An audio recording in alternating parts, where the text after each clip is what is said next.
Magandang umaga po at live mula rito sa Pag-asa Weather Forecasting Center. Narito na ang lagay ng ating panahon ngayong araw nga ng Biyernes, July 31, huling araw na po sa buwan ng Hulyo, taong 2026. Sa ating latest satellite images, patuloy po yung monitoring natin dito sa isang low pressure area na nasa labas pa ng Philippine Area of Responsibility.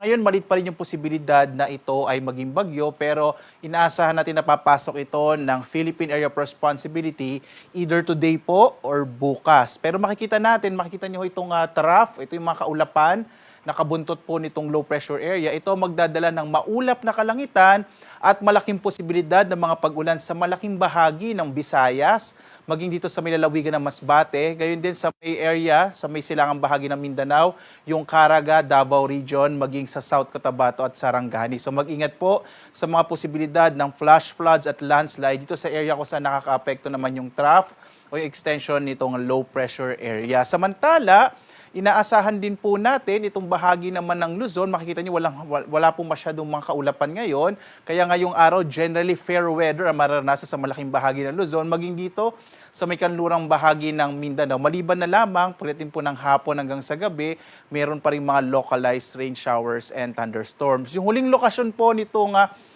binabantay natin na low pressure area ay magit 1,300 kilometers silangan ng southeastern Luzon. At kikilos ito pa kanluran, hilagang kanluran sa mga susunod na araw. May posibilidad pa rin na ito ay malusaw. Sa ngayon po, malit pa rin yung kanyang posibilidad na maging bagyo. Mas malaki yung chance na ito ay malusaw. So dito nga po sa Luzon, inaasahan pa rin natin generally fair weather, yung malaking bahagi ng Luzon, bagamat posible pa rin ang mga localized rain showers and thunderstorms. Yung agwat ng temperatura sa Lawag nasa 25 to 31 degrees Celsius. Sa Baguio ay nasa 18 to 23 degrees Celsius. Sa Tuguegarao, 25 to 34 degrees Celsius. Dito sa Metro Manila, 25 to 32 degrees Celsius. Habang sa Tagaytay, 22 to 30 degrees Celsius. Sa Legazpi naman, 25 to 33 degrees Celsius. Dumako po tayo sa Palawan, Visayas at sa Mindanao. Sa Palawan, inaasahan natin yung mga localized rain showers and thunderstorms sa araw na ito. Agwat ang temperatura sa Calayan Islands nasa 26 to 31 degrees Celsius, habang sa Puerto Princesa nasa 25 to 32 degrees Celsius. At dahil nga sa trough o yung mga kaulapan na dala ng low pressure area sa labas ng PAR, magiging maulap yung kalangitan at malaki yung mga posibilidad ng mga kalat-kalat na mga pag-ulan, pagkilat-pagulog sa bahagi ng Visayas, lalong-lalo na po sa may Eastern Visayas. Yung agwat ng temperatura sa Iloilo, nasa 24 to 31 degrees Celsius. Sa Cebu naman, 26 to 31 degrees Celsius, habang sa Tacloban, 25 to 32 degrees Celsius. Sa bahagi naman ng Mindanao, inaasahan din natin yung maulap na kalangitan na may mga pag-ulan sa may bahagi ng Caraga Region at sa Davao Region, maging nga sa mga lalawigan ng Sarangani at South Cotabato. Dulot pa rin niya ng trough nung low pressure area. Habang sa may western section ng Mindanao, generally fair weather din yung mararanasan na may mga localized rain showers and thunderstorms. Agwat ang temperatura natin sa Zamboanga nasa 25 to 33 degrees Celsius. Sa bahagi ng Cagayan de Oro nasa 24 to 32 degrees Celsius, habang sa Davao 25 to 31 degrees Celsius.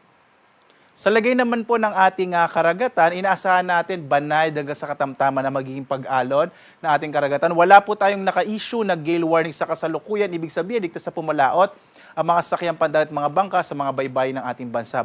Mag-iingat pa rin po, lalo na yung mga maliit na sasakyang pandagat. Kapag may mga thunderstorms tayo na very common during this time of the year, ay minsan po lumalakas yung ating pag-alon ng karagatan. So iba yung pag-iingat pa rin po.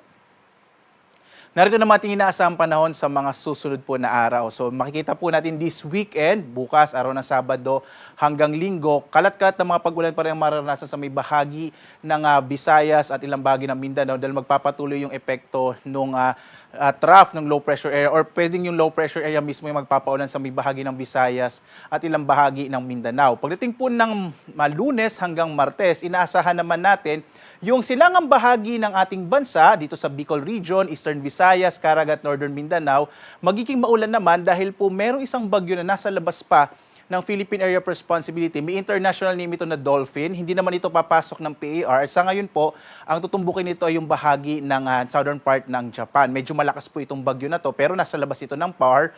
At maaari na yung trough nito ang siya magpapaulan this coming week, Monday or Tuesday, dito sa may eastern section ng ating ng Visayas nga po at ng Mindanao, maging dito sa may area ng Bicol region. Samantala, inaasahan din natin maaring medyo lumakas po yung habagat, kaya po by Monday and Tuesday din, malaki din yung posibilidad ng maulap na kalangitan na may mga pag-ulan sa may bahagi naman ng Mimaropa, Calabarzon, gayon din sa may western Visayas at gayon din dito po sa may halos malaking bahagi po ng Kabisayan, dulot naman niya ng habagat or southwest monsoon. So yun po yung ating inaasang magiging lagay ng panahon sa mga sunod na araw. Pero mag-update pa rin po tayo sa pag-asa dahil maaari pa rin magbago itong ating inaasang magiging lagay ng panahon sa mga susunod na araw. Ito po ay nakabase sa pinakahuling datos natin sa kasalukuyan.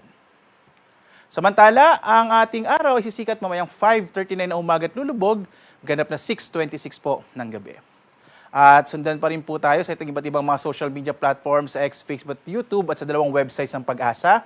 pag-asa.doc.gov.ph, gayon din sa panahon.gov.ph kung saan po makikita ninyo real-time yung mga warnings na ini-issue po ng ating ahensya. Makikita nyo po yung mga thunderstorm advisories, rainfall information, heavy rainfall warning at flood advisories sa buong bansa para updated po kayo. Sundan nyo po ang Pag-asa sa iba't ibang mga social media platforms at sa ating websites. At live naman nagbibigay update mula po rito sa Pag-asa Weather Forecasting Center. Ako naman si Obet Badrina.